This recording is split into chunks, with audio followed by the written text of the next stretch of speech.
Before we start, this is a new channel and we are trying to grow and improve, but in order to do that we need comments and interaction, but most importantly we need you to watch this thing, even if it drives you out of your mind. Thank you. Yevgeny Prigozhin knows how to cause a sensation. In the headlines almost daily for his juicy sound bites about the war in Ukraine, the bald-headed leader of Russia's Wagner mercenary group is allegedly eyeing up a future in politics, potentially at the highest level. Prigozhin is not a good person. He has risen to power doing whatever Putin and the Kremlin want, including some very unsavory things and obviously doing very well for himself in the process. Even before he sent his mercenary army into some of Ukraine's grittiest battles, Prigozhin ran a troll farm meddling in U.S. elections, which landed him in hot water with the FBI and has used his private militia fighters for shady business across the African continent. His latest idea is reportedly seizing a political party in Russia. He is apparently eyeing up the Just Russia party, whose leader Sergei Mironov recently called Wagner a heroic military formation. Analyzing the report, the U.S.-based Institute for the Study of War, ISW, said that an alliance between the two figures could trigger further factionalization within the Kremlin. It's clear he's trying to position himself to play a public role in Russian politics, said Mark Beisinger, professor of politics at Princeton University. There's a question that is increasingly hanging over Russian politics: what will happen after Putin?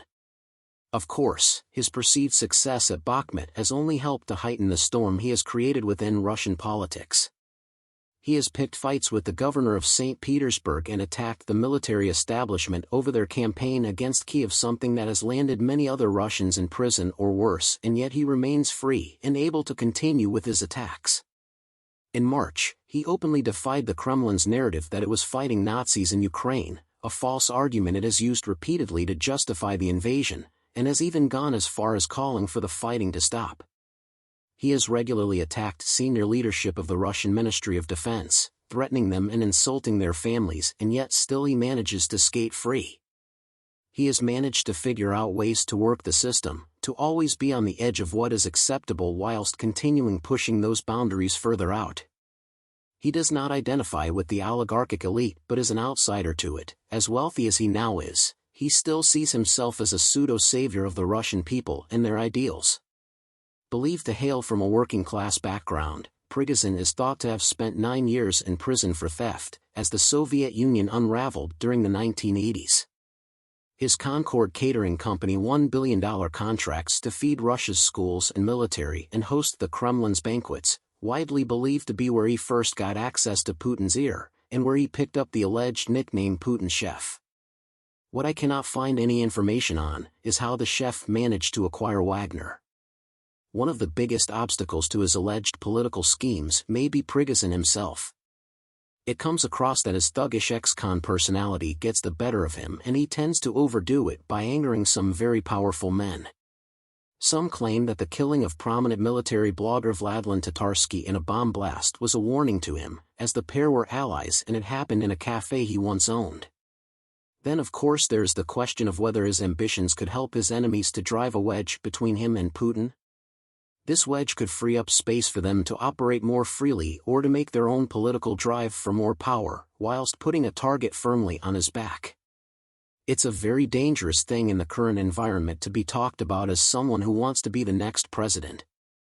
Since the start of the Ukraine war, an ever-increasing number of oligarchs and Putin critics have been found dead, raising questions if they are too common to be coincidental. Some accidentally fell from hospital windows according to Russian news agencies, others tripped down several flights of stairs, and then of course there's the poison tea option for a lucky few. And yet despite his potential run for power, why has the Kremlin allowed him to live? One of the most obvious answers is the money and power projection he can achieve in places like Africa, where Wagner has been running covert operations for some time. It's Africa that has been providing the money for the group and indirectly for the Kremlin. Obviously, the fame he achieved with Bakhmut will help, as will the efforts of his cyber criminals. But I think there is another reason.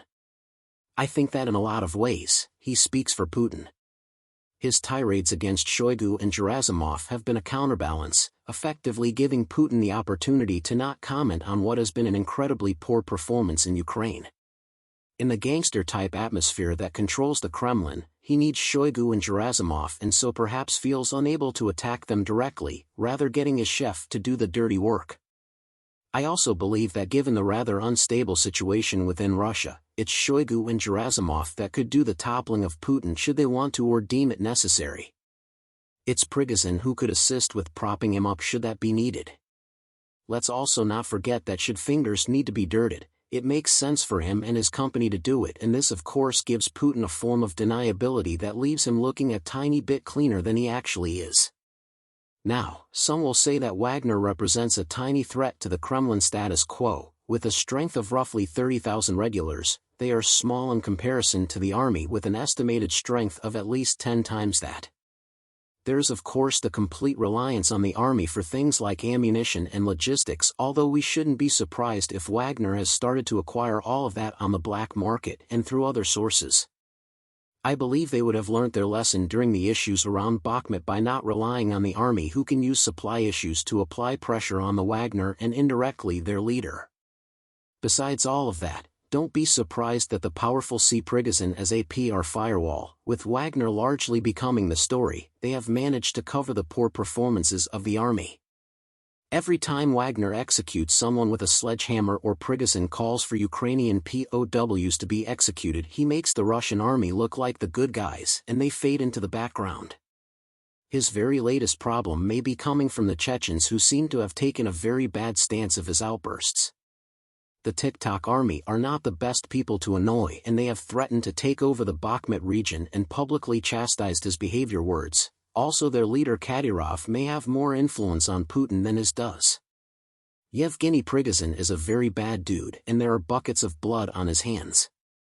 The question is not if but when someone decides to take a pop at him, will he reach the conclusion that additional power is the only way to survive, and will Putin at that point drop his favorite attack dog, thus forcing a political fight?